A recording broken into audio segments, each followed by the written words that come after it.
प्रभु की स्तुति करो।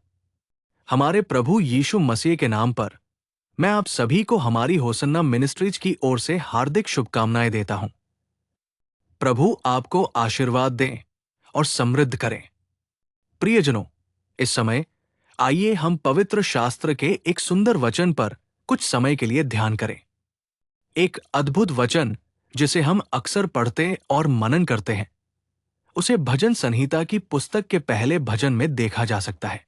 हम इससे बहुत कुछ सीख सकते हैं और ध्यान के माध्यम से शक्ति प्राप्त कर सकते हैं। इस भजन के कई भाग हमारे व्यक्तिगत अनुभवों और हमारे विश्वास के जीवन में आने वाली चुनौतियों को दर्शाते हैं। विशेष रूप से इस भजन की पहली पंक्तियों में दूसरे पद में एक सुंदर बात है, परंतु उसका मन यहोवा की व्यवस्था से प्रसन्न रहता है और उसकी व्यवस्था पर वो दिन रात ध्यान करता है। यहां हमें परमेश्वर के वचन की महानता और विशेषता को पहचानना चाहिए। हमारे मन में कई विचार और कल्पनाएं घोंसला बनाती है। चाहे हम सो रहे हो या जाग रहे हो, चाहे हम काम कर रहे हो, कुछ विचार हमारे मन में रहते हैं। हालांकि इन सबसे ज्यादा महत्वपूर्ण बात यह है कि परमेश्वर के वचन को पढ़ना और उस पर मनन करना एक धन्य बात है। यही हमें इस शास्त्र से सीखना चाहिए। इसमें कहा गया है कि हमें दिन रात इस वचन पर मनन करना चाहिए। सिर्फ पढ़ना ही हमारे कर्तव्य का अंत नहीं है। हमें जो पढ़ते हैं उस पर मनन करना चाहिए और वचन के मनन से मिलने वाले आशीर्वाद का अनुभव करना चाहिए। पवित्र शास्त्र को पढ़ना किसी पाठ्य पुस्तक को पढ़ने जैसा नहीं है। ये समाचार पत्रों को पढ़ने जैसा नहीं है। हम अपनी कुछ पसंदीदा किताबें पढ़ते हैं, लेकिन हमें पवित्र बाइबल को उसी तरह नहीं पढ़ना चाहिए।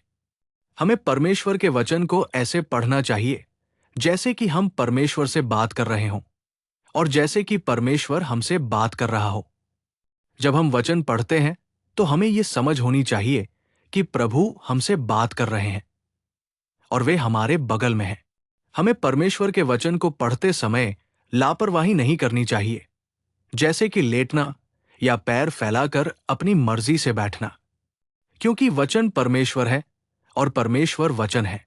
जब हम वचन पढ़ते हैं तो हम प्रभु से बात कर रहे होते हैं और प्रभु हमसे बात कर रहे होते हैं। हमें इस बात का एहसास होना चाहिए। हमें पवित्र शास्त्र को बहुत सम्मान देना चाहिए। मैंने कुछ लोगों को देखा है, सभी नहीं, लेकिन कुछ लोग वे परमेश्वर के वचन को वो सम्मान नहीं देते जो दिया जाना चाहिए। नहीं, वे उसका मूल्य समझते हैं, इसलिए उनके जीवन में परमेश्वर का मूल्य और महिमा नहीं दिखती। वचन को जो मूल्य दिया जाना चाहिए वो उनके जीवन में कहीं नहीं मिलता। वे पवित्र बाइबल को कहीं दीवार पर या किसी शेल्फ पर या किसी बक्से में रख देते हैं। जब पूजा करने या चर्च जाने का समय आता है तो वे खोजते हैं, मैंने बाइबल कहाँ रखी थी। कितनी भयानक स्थिति है। देखिए, उनका वचन से कोई संबंध नहीं है। उनका वचन से कोई संबंध नहीं है। वे अपने जीवन में वचन से चिपके रहने का अनुभव नहीं दिखाते। चर्च या मंदिर जाने के लिए ही वे हाथ में बाइबल लेकर चलते हैं, बस इतना ही। या उन्हें लगता है कि उन्हें वचन को सिर्फ पढ़ने के लिए पढ़ना चाहिए। ये सही नहीं है। हमें दिन रात वचन पढ़ना चाहिए। हमें उस पर मनन करना चाहिए। हमें वचन को बहुत महत्व देना चाहिए। यदि हम परमेश्वर के वचन को महत्व देते हैं तो क्या आप जानते हैं कि परमेश्वर का वचन हमारे जीवन को किस प्रकार का आशीर्वाद देता है? देखिए, मैं पवित्र शास्त्र से एक श्लोक पढ़ रहा हूं, भजन संहिता 119:24। इस श्लोक को ध्यान से सुनिए। तेरी चितौनियां भी मेरी प्रसन्नता और मेरे सलाहकार हैं। प्रियजनों, इस श्लोक को देखिए। परमेश्वर के वचन सलाहकार कहे जाते हैं। इसका अर्थ है कि जब हम परमेश्वर के वचन को पढ़ते हैं तो ये हमें अच्छी सलाह देता है। बिना सलाह के किया गया हर कार्य सफल नहीं होगा। बिना सोचे समझे उठाया गया हर कदम जीत नहीं दिलाएगा। बिना सोचे समझे किया गया हर काम आंसुओं में समाप्त होगा। कई बुजुर्ग भी कहते हैं, अरे बेटा, कुछ भी करने से पहले थोड़ा सोच लिया करो। वे कहते हैं, क्या तुम इतना भी नहीं सोच सकते? वे कहते हैं, ये आदमी बिना सोचे समझे हर काम करता है। ये सच है, बिना सोचे समझे किया गया कोई भी काम आपदाओं की ओर ले जाता है। ऐसे मामले में हमें अच्छी सलाह कहाँ से मिलेगी? किसी भी मामले में, किसी भी क्षेत्र में, चाहे पारिवारिक व्यवस्था में, व्यक्तिगत अनुभव में, सामाजिक, सार्वजनिक रूप से, काम में, कृषि में, रोजगार में, हमें विचार की आवश्यकता है। अगर हमें वो सलाह चाहिए तो हम उसे कहाँ पा सकते हैं?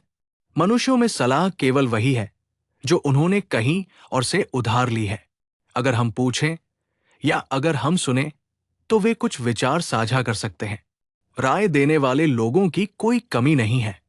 एक व्यक्ति कहता है कि खाना मत खाओ। एक व्यक्ति कहता है कि बहुत ज्यादा खाना मत खाओ। दूसरा व्यक्ति कहता है कि ज्यादा खाना खाओ। एक व्यक्ति कहता है कि ज्यादा मत चलो। दूसरा व्यक्ति कहता है कि ज्यादा चलो। सबके अपने अपने विचार हैं। सोचिए कि उनमें से कोई भी गलत नहीं है। हर कोई अपने अपने तरीके से बोलता है, लेकिन हमारे लिए क्या फायदेमंद है? हमें किस सलाह की जरूरत है?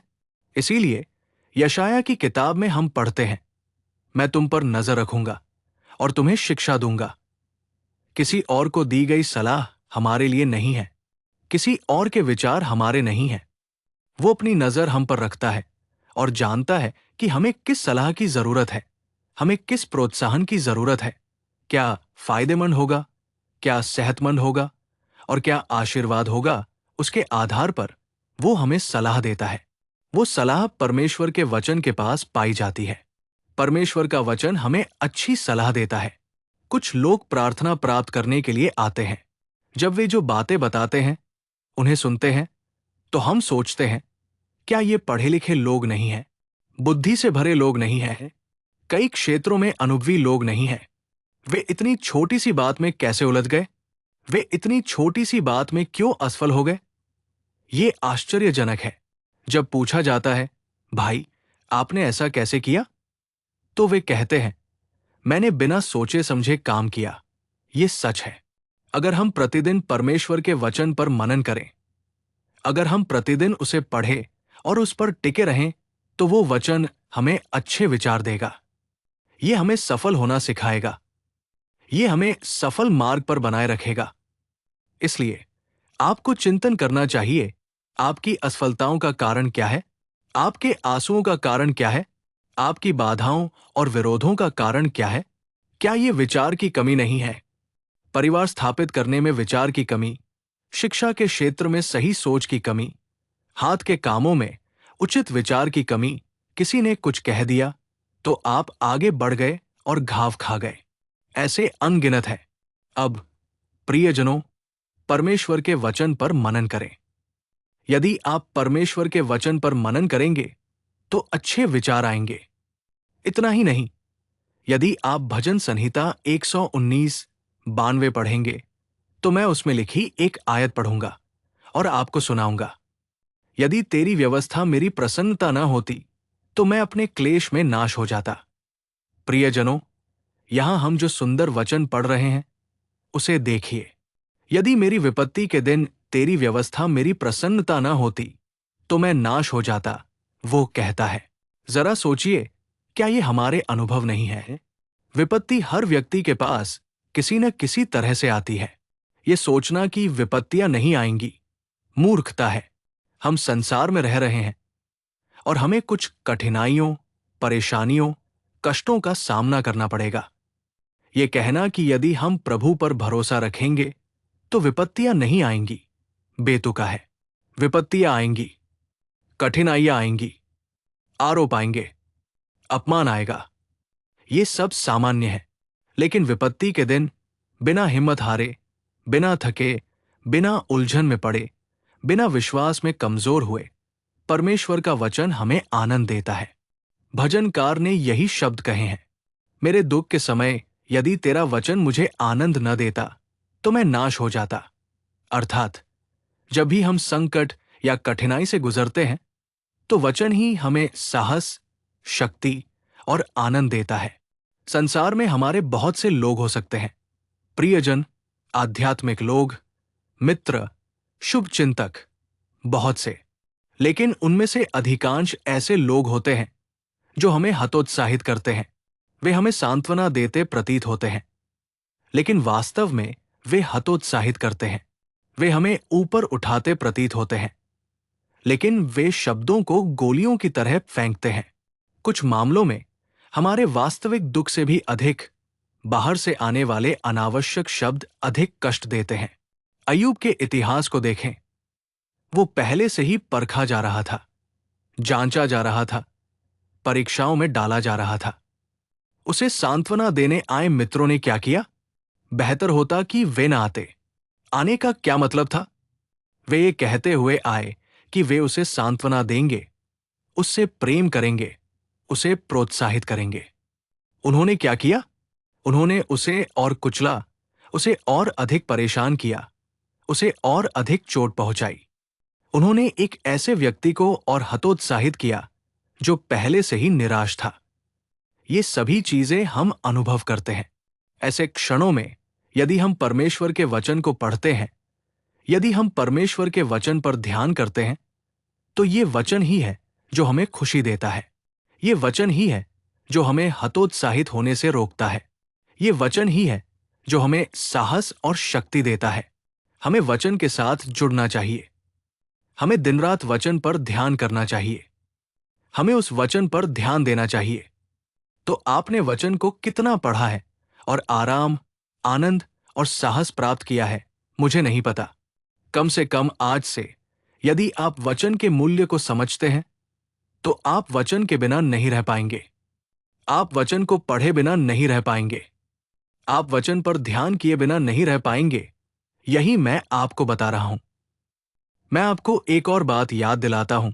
इसी भजन 119 में यदि आप श्लोक 25 पढ़ते हैं, तो मैं इस श्लोक में ये शब्द पढ़ रहा हूं। मेरी आत्मा धूल में मिल गई है, तू अपने वचन के अनुसार मुझे जिला। प्यारे भाइयों, जब वो कहता है अपने वचन के अनुसार मुझे जिला, तो इसका मतलब है कि वचन में जीवन है। इसका मतलब है कि वचन जीवित है। सचमुच इसे जीवित वचन कहा जाता है। जीवित वचन, प्रियजनों, हमें जीवन देता है। क्या मैं आपको कुछ बताऊं? ये उनका वचन है जिसने इस सृष्टि में जीवन फूंका है ना? ये उनका वचन है जिसने इस सृष्टि में इतनी सुंदरता और विविधता पैदा की है ना? वो वचन है। उस वचन में जीवन है। सूबेदार यीशु के पास आया। उसने क्या कहा? अपना वचन भेजो, अपना वचन भेजो। उसने कहा। वो वचन बेजान, शक्तिहीन और कमजोर अंग को पुनर्जीवित करेगा। आपका वचन, तो अगर आपका वचन भेजा जाता है, तो ये पर्याप्त है। वो ठीक हो जाएगा। मेरे प्यारे भाइयों और बहनों, उनके वचन में जीवन है। वो वचन जो मृत जैसे शरीरों को जीवन में ला सकता है। वो वचन जो बेजान शरीरों को वापस जीवन में ला सकता है। यीशु कब्र के पास खड़े हुए और पुकारा, लाजर, बाहर आ जाओ।